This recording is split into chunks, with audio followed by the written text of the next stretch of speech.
नमस्कार। बिहार विधानसभा चुनाव की 121 सीटों का ओपिनियन पोल सामने आ चुका है और वोटिंग के ठीक पहले फलौदी सट्टा बाजार के हिसाब से बिहार में किस सीट पर कौन आगे नजर आ रहा है, इसको लेकर महत्वपूर्ण आंकड़े सामने आ चुके हैं और बड़ी पार्टियों में खलबली नजर आ रही है।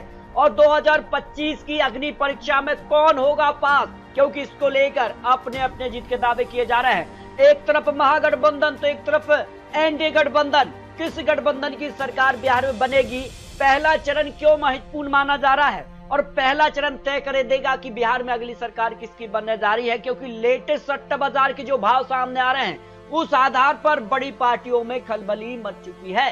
क्योंकि 2020 चुनाव में जो रिजल्ट था इन 121 सीटों में उस पर कांटे की टक्कर देखने को मिली थी, तो इस बार कांटे की टक्कर एक तरफा जीत किसके खाते में जा सकती है। बिहार की 121 सीटों को लेकर बात किया, 2020 में 61 सीटों पर महागठबंधन और 59 सीटों पर एनडीए गठबंधन ने बढ़त हासिल की थी और एक सीट अन्य पार्टी को मिली थी। जनता तैयार है और अब पहले फेज पर वोटिंग को लेकर ज्यादा वक्त बचा नहीं है। तो पहले चरण में कहां किसको बढ़त देखने को मिल सकती है। पहले चरण के लिए 6 नवंबर को यहाँ पर समस्तीपुर की यहाँ पर सीटों पर चुनाव होंगे। इसके अगर बात किया जाए तो सारण की 10 सीटों पर पहले फेज में ही वोटिंग होगी। इन दोनों यहाँ पर जिलों का जो ओपिनियन पोल सामने आ चुका है, समस्तीपुर की 10 सीटों में से एनडीए को 5 सीटें, महागठबंधन को 4 सीटें। इस बार जनस्वराज पार्टी भी बिहार में खेला कर सकती है, किंग मेकर की भूमिका में आ सकती है। सत्ता की चाबी यहाँ पर क्या प्रशांत किशोर के पास होगी, तो किस ताले में वो चाबी लगेगी, इसके आंकड़े भी आपको दिखाएंगे। तो यहाँ पर बात की जाए सारण जिले से 10 सीटों पर एनडीए को 4 सीटें तो महागठबंधन 6 सीटों पर बढ़त हासिल कर सकता है। तो पहले फेज में इन दोनों जिलों में बिल्कुल कांटे की टक्कर दिखाई दे रही है। अगले जिले की बात की जाए तो यहाँ पर वैशाली की यहाँ पर जो है महुआ लालगंज, वैशाली, फतेहपुर, हाजीपुर, यहाँ पर रादोपुर पर यहाँ पर पहले फेज में वोटिंग होने जा रही है। जबकि मधेपुरा की 4 सीटों पर भी पहले चरण में ही वोटिंग होने जा रही है। और इन सीटों का जो ओपिनियन पोल सामने आ रहा है तो मधेपुरा की 4 सीटों में एनडीए को झटका लग सकता है, एक सीट पर ही बढ़त दिखाई दे रही है।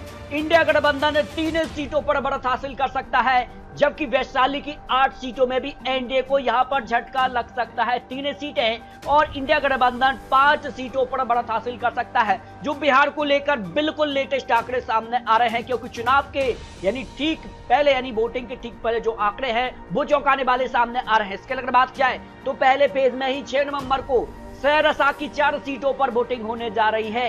इसके अलावा बात की जाए तो यहाँ पर मुजफ्फरपुर की 11 सीटों पर भी पहले फेज में ही वोटिंग होने जा रही है। मुजफ्फरपुर इसलिए भी महत्वपूर्ण माना जा रहा है, यहाँ पर बड़े बड़े दिग्गज नेता चुनावी मैदान में है और बड़े नेताओं की किस्मत का फैसला पहले फेज में ही यहाँ पर जो है ईवीएम में दर्ज होने जा रहा है। तो यहाँ पर सहरसा की 4 सीटों में बिल्कुल बराबर की टक्कर दिखाई दे रही है। 2 सीटों पर एनडीए और 2 सीटों पर इंडिया गठबंधन के बीच कांटे की टक्कर देखने को मिल सकती है। जबकि मुजफ्फरपुर की 11 सीटों में एनडीए को झटका लग सकता है, 4 सीटें, जबकि इंडिया गठबंधन ने यहाँ पर 6 सीटों पर बढ़त हासिल कर सकता है। एक सीट जनस्वराज पार्टी के पक्ष में भी माना जा रहा है कि जिन सीटों पर यहाँ पर एनडीए और इंडिया गठबंधन में कांटे की टक्कर होगी, ऐसी सीटों पर जनस्वराज पार्टी का जो वोट शेयर है वो निर्णायक हो जाता है कि आखिर वो किसको नुकसान यहां पर पहुंचाने जा रहे हैं। कई सीटें ऐसी हैं जहां पर जो है जनस्वराज पार्टी भले ही वो सीट हासिल नहीं कर रही है, लेकिन एनडीए गठबंधन या फिर इंडिया गठबंधन को नुकसान पहुंचाती नजर आ रही है।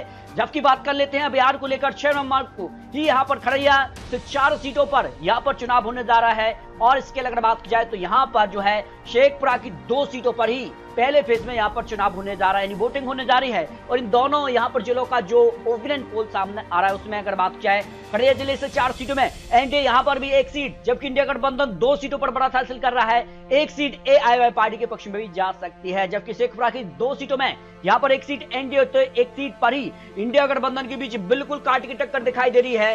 बिहार को लेकर अब तक 61 सीटों का जो गणित सामने आ रहा है उसमें इंडिया गठबंधन 30 से 33 सीटें, जबकि एनडीए गठबंधन 25 से 30 सीटें और जनता स्वराज पार्टी को 2 सीटें, 1 सीट एआईएम पार्टी के पक्ष में जा रही है। बिहार को लेकर पहला फेज महत्वपूर्ण है और यहां पर सीधे तौर पर जो है बड़ा उलटफेर होता नजर आ रहा है। अगले जिले की बात की जाए तो यहाँ पर लखीसराय की 2 सीटों पर भी पहले चरण में ही यहाँ पर वोटिंग होने जा रही है। जबकि बात की जाए तो यहाँ पर गोपालगंज की 6 सीटों में से एनडीए को 3 सीटें, इंडिया गठबंधन को भी 3 सीटें, लखीसराय की 2 सीटों में यहाँ पर बराबरी की टक्कर दिखाई दे रही है। दोनों ही जिलों में बराबरी की टक्कर देखने को मिलने वाली है। जबकि बात की जाए यहाँ पर पटना की 14 सीटें निर्णायक हो जाती हैं और 6 नवंबर को यहाँ पर वोटिंग होने जा रही है। और पटना की 14 सीटें इसलिए महत्वपूर्ण है क्योंकि ये सबसे ज्यादा सीटें यहाँ पर इस जिले से आती हैं और यहाँ पर जो राजधानी भी है। तो इसके अगर बात की जाए बक्सर की 4 सीटों पर भी पहले फेज में यहाँ पर वोटिंग होने जा रही है। तो बक्सर, यहाँ पर डुमराव और राजपुर यहाँ पर जो सीटें हैं वो निर्णायक इसलिए क्योंकि यहाँ बड़े बड़े दिग्गज नेता चुनावी मैदान में है और इन जो है जिलों का ओपिनियन पोल सामने आ चुका है। तो पटना की 14 सीटों में से एनडीए यहाँ पर बढ़त हासिल कर रहा है। इस बार 8 सीटों पर एनडीए को बढ़त दिखाई दे रही है। इंडिया गठबंधन को 6 सीटें यहाँ पर मिल सकती हैं, जबकि बक्सर की 4 सीटों में बिल्कुल बराबर की टक्कर एनडीए और महागठबंधन 2-2 सीटें यहाँ पर दोनों ही गठबंधन को पक्ष में यहाँ पर जा सकती हैं। जबकि बात की जाए तो यहाँ पर जो है पहले फेज में भोजपुर पर भी यहाँ पर जो है चुनाव होने जा रहा है और यहाँ पर आरा, अगेआब और यहाँ पर साहेबपुर, बरहरा और जगदीशपुरा, तरारी वो सीटें हैं जो निर्णायक है। संदेश सीट भी महत्वपूर्ण हो जाती है और इन सीटों को लेकर भी ओपिनियन पोल है। बेगूसराय पर भी पहले फेज में ही यहाँ पर वोटिंग होने जा रही है और इन दोनों जिलों का जो ओपिनियन पोल है, भोजपुर में 7 सीटों में से एनडीए 3 सीट, महागठबंधन में 3 सीटें, 1 सीट जन स्वराज पार्टी, यानी सीधे तौर पर जन स्वराज पार्टी भी यहाँ पर कई सीटों पर खेला करती नजर आ रही है।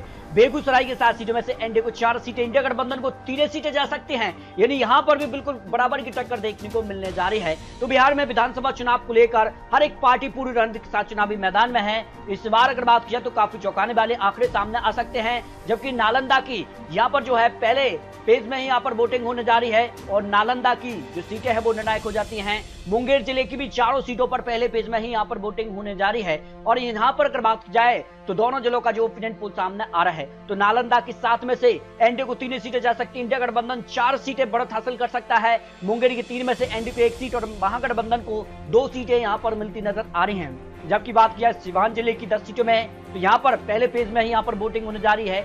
इसके अगर बात की दरभंगा की सीटों पर भी जो है पहले फेज में ही यहाँ पर वोटिंग होने जा रही है। इन दोनों जिलों की बात किया तो दरभंगा की 10 सीटों में से एनडीए को 4 सीटें, इंडिया गठबंधन को 5 सीटें, जन स्वराज पार्टी को 1 सीट जा सकती है। सीवान जिले की 8 सीटों में एनडीए को 3 सीटें, महागठबंधन को 5 सीटें मिल सकती हैं। तो बिहार को लेकर सभी यहाँ पर पहले फेज की 121 सीटों का जो ओपिनियन पोल सामने आ चुका है, उस आधार इंडिया गठबंधन को 63 सीटें जा सकती हैं, जबकि एनडीए को यहाँ पर 53 सीटें। इस बार जन स्वराज पार्टी 4 सीटों पर बढ़त हासिल कर सकते हैं, एआईएम पार्टी यहाँ पर खाता खोल सकती है। लेकिन माना जा रहा है कि सीधे तौर पर इस बार बिहार में यहाँ पर बड़ा उलटफेर क्या हो सकता है। बिहार को लेकर अपने अपने जीत के दावे किए जा रहे हैं, लेकिन पहले फेज को लेकर माना जा रहा है कि 2020 के मुकाबले इस बार भी बिल्कुल बराबर की टक्कर दिखाई दे रही है। लेकिन जन स्वराज पार्टी के चुनावी मैदान में उतरने से क्या एनडीए को नुकसान होगा या फिर इंडिया गठबंधन के लिए ये काफी महत्वपूर्ण माना जा रहा है। तो बिहार को लेकर पहले पेज को लेकर आपको ओपिनियन पोल के आंकड़े दिखाए हैं,